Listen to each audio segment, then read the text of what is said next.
পাহাড়ে একটা নতুন অভিজ্ঞতা দেশি চিকেন রান্নার।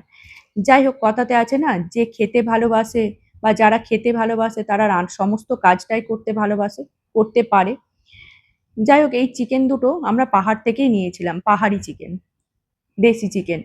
তো চিকেনটা কেটে ধুয়ে পরিষ্কার করে রান্না করতে মোটামুটি 4.5 ঘন্টা 5 ঘন্টা সময় লেগেছিল।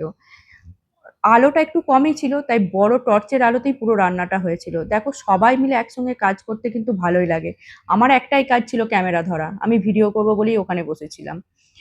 এত সুন্দর গন্ধ উঠেছিল, মানে কি বলবো। যাকে পেঁয়াজ রসুন আদা টমেটো আলু সমস্তটাই কিন্তু আমাদের বাড়ি থেকে নিয়ে যাওয়া। চিকেন রান্নার জন্য যা যা মশলাপত্র দরকার সবই আমরা বাড়ি থেকে নিয়ে গিয়েছিলাম। ছোট্ট গ্যাস ওভেনটা তো আমাদের সাথেই ছিল, শুধু বড় কড়া আর বড় কুকারটা ওদের ওখান থেকে নিয়েছিলাম। তো রান্না যথারীতি চলছে, আমরা রান্না নিয়ে ব্যস্ত, এদিকে বাচ্চারা বাচ্চাদের মতো আনন্দ করতে ব্যস্ত। পাহাড়ে অসাধারণ ভিউ ছিল সেদিনকে, বৃষ্টি হয়নি, পরিষ্কার আকাশ ছিল। আর এদিকে আমাদের চিকেন রান্নাটা আমরা এনজয় করছি।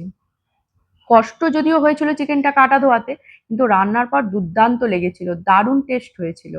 এই এত বড় কুকারটাতে যে এই ছোট্ট গ্যাসটাতে রান্না হয়ে যাবে, সেটা তো যতক্ষণ না রান্নাটা হচ্ছিল ততক্ষণ আমরা বিশ্বাস করতে পারছিলাম না। এই ভাবছিলাম বোধহয় হবে না, আমাদেরকে ওদের কিচেনে গিয়ে রান্না করতে হবে। যাই হোক, রান্নাটা যথারীতি যখন হয়ে গেল তখন আমরা ভাবলাম যে ক্ষুদ্র হলেও তুচ্ছ নয়, সত্যি অসাধারণভাবেই রান্নাটা হয়েছিল, সুষ্ঠুভাবেই সম্পন্ন হয়েছিল। অনেকক্ষণ সময় লেগেছে বললাম তো রান্নাটা করতে। দুর্দান্ত দেখতেও হয়েছে, টেস্টেও অসাধারণ হয়েছে। যাকে বাচ্চাগুলো আমাদের অনেকক্ষণ থেকে ওয়েট করছে, তাদের খিদে পেয়ে গেছে, কারণ রান্নাটা করতে তো অনেকক্ষণ টাইম লেগেছিল।